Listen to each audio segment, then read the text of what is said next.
Welcome back, everybody. Big news out of Wisconsin today. Kyle Rittenhouse has been acquitted on all charges. I wasn't planning on making another video till at least Monday, but the news cycle had other plans and I can't help but cover this. We're going to talk about two particular areas that might help give you a little bit of insight into this case. We're not going to get too far into the weeds. There's a whole lot of other sources covering that. As always, if you're enjoying the content, like the video, subscribe to the channel, and let's get started.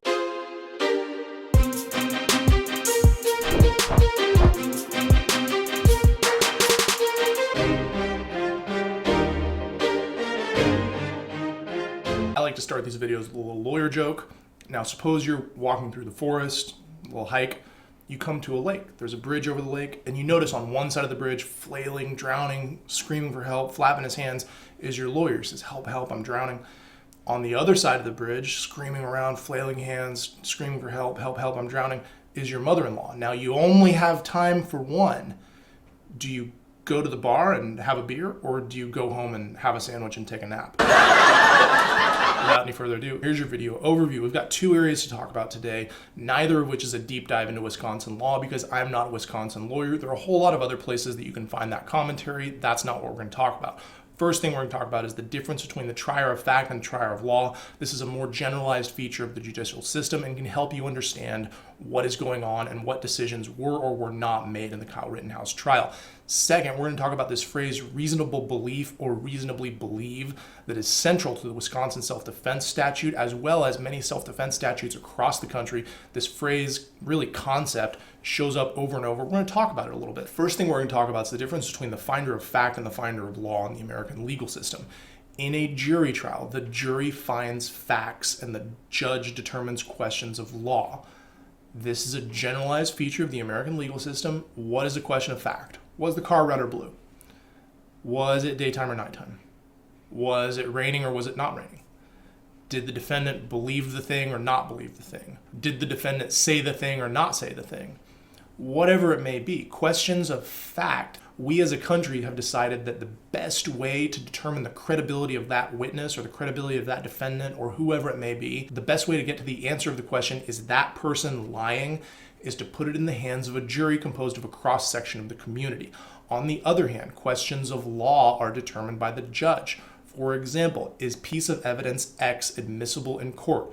That's a question of law. What instructions are to be given to the jury? That's a question of law. Are there sufficient allegations made to support a claim? That's a question of law. That's a summary judgment. There was in the Rittenhouse case one notable question of law the judge ruled on that you might have picked up on if you were paying attention. The prosecutor made a reference to Kyle Rittenhouse's refusal to take the stand, his refusal to testify. This is a huge no-no. This is a gigantic no-no. Every prosecutor, every defense attorney, even I don't do criminal law and I know that. You can't do that. That's a huge no-no. In fact, even most of the average American knows that because y'all know the Miranda warnings, right? Hollywood, by and large, does a horrendous job of representing the legal profession. They get almost nothing right.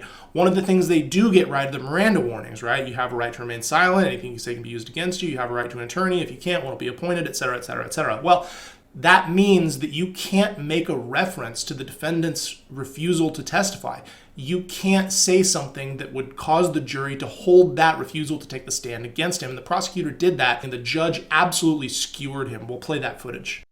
Mr. Richards? Your Honor, Mr. Binger is either forgetting the court's rulings or attempting to provoke a mistrial in this matter. He knows he can't go into this, and he's asking the questions. I ask the court to strongly admonish him, and the next time it happens, I'll be asking for a mistrial with prejudice. He's an experienced attorney, and he knows better. Mr. Finger? First of all, Your Honor, this was the subject of a motion. I'm well aware of that, and the court left the door open. For me, not for you. My understanding of You should have come and asked. I denied it, or I indicated a bias towards denial is what I did. Held it open with a bias towards denial. Why would you think that that made it okay for you without any advance notice to bring this matter before the jury? I was astonished when you began your examination by commenting on the defendant's post-arrest silence. That's basic law. It's been basic law in this country for 40 years, 50 years. I have no idea why you would do something like that. And it gives, well, I'll leave it at that.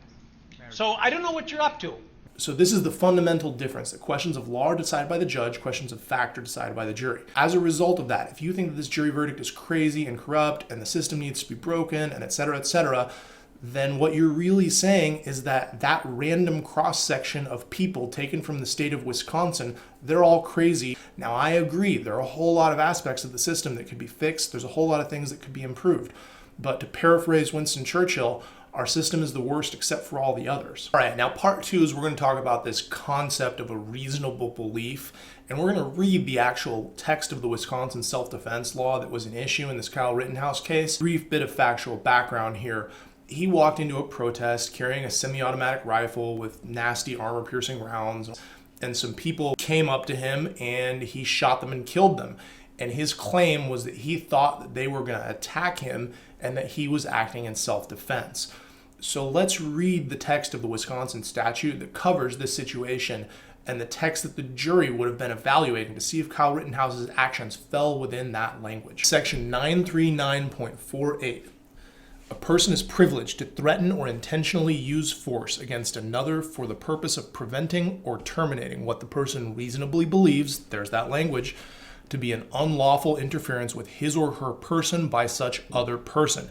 The actor may intentionally use only such force or threat thereof as the actor reasonably believes, there it is again, is necessary to prevent or terminate the interference. The actor may not intentionally use force which is intended or likely to cause death or great bodily harm unless the actor reasonably believes, third time's the charm, that such force is necessary to prevent imminent death or great bodily harm to himself or herself. What does this tell you? This tells you that Kyle Rittenhouse had to prove that he reasonably believed those things in order to be acquitted of the charges. The jury believed him, and the jury said, yes, we think you reasonably believed those things and that you fell within the language of that defense. So let's unpack reasonably believed a little bit. So there's 2 components of this reasonable belief thing. There's the belief and then there's the reasonability of it. The belief is a subjective standard and the reasonability of it is an objective standard. What does that mean? The belief is subjective. That means what was actually going on inside his brain. Did he actually think that those people were a big threat to him? Did he actually fear bodily injury or great bodily harm? This requires the jury to undertake an examination of the credibility of that person and to say, do we believe that you actually had that thought inside your brain? So if, for example, a reasonable person under the circumstances would have been afraid of grievous bodily harm or death, but the jury thinks that Kyle Rittenhouse was not actually afraid of great bodily injury or death, then self-defense would be unavailable because he did not actually believe that, even if it would have been reasonable for him to believe that under the circumstances.